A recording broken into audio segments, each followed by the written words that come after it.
So no HOA communities in South Florida, kind of a little bit research you need to do. So there are a couple of cities, as I told you, that's possible to find it. It's not impossible. That's HOA communities are pretty much common. So many of my clients get surprised, oh my God, so much higher HOA in South Florida has. But that's true. I mean, it is kind of one of the drawback.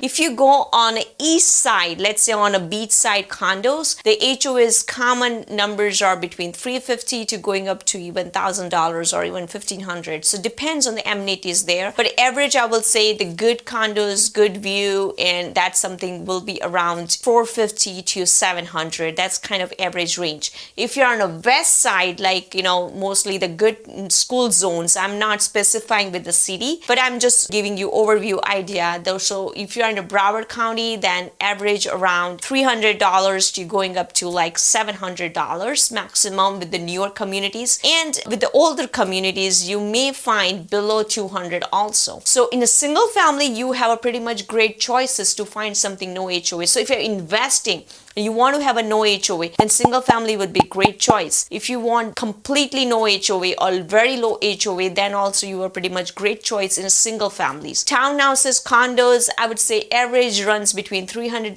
to $450 in a good communities. I'm talking like A and B category. If you are going in a C and D, then maybe it's going lower, or you have to go more on the north, like a Palm Beach County or Martin County or Okeechobee County. Those counties will have, you know, the low HOA communities too. Even the newer communities there, it's roughly below 300, like around 270 or something. So that's possible, but again, you have to change the location, depends on. So majority of people in South Florida, they love to live in Broward County or in Miami-Dade County. So that's why I'm mentioning this. If you are okay to go to further north, like Palm Beach County or further up, then yes, you can definitely find very new communities for townhouses, condos, or even single families with the low HOAs. So that's one thing get used to if you're buying somewhere here. Another piece I'll say about the year bills. So if you are buying something in Broward or Miami, definitely get used to with the older builds properties. So I'm not saying older means 1940s, okay? There are 1940s and 1930s houses in Fort Lauderdale or somewhere like a beach towns, Delray Beach, Deerfield does have those, okay? So those communities I would say, or those houses I'll say is a very old properties. However, there is a possibility of getting average year builds here around 1980s to 1995. So in that range, do not get surprised if you're looking to buy something very new. Then I would recommend a little bit northern counties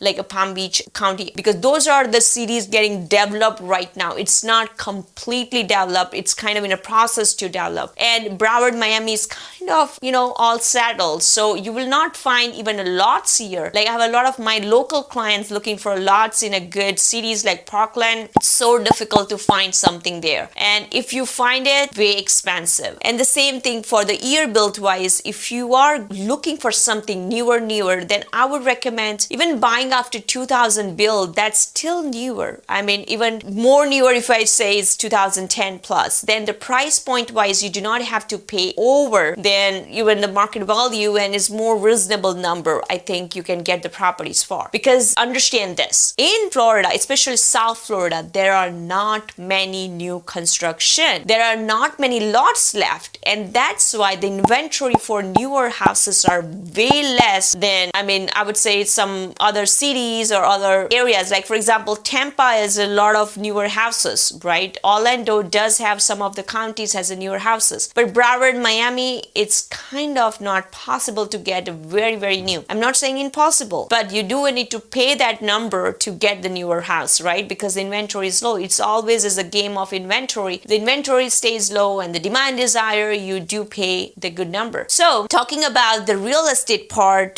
the pricing point. The pricing point, the one thing great in South Florida has, like if you want to buy something like 200,000, that's also possible in a great area. And if you want to buy something like great mansion, that's also possible close to $1 million.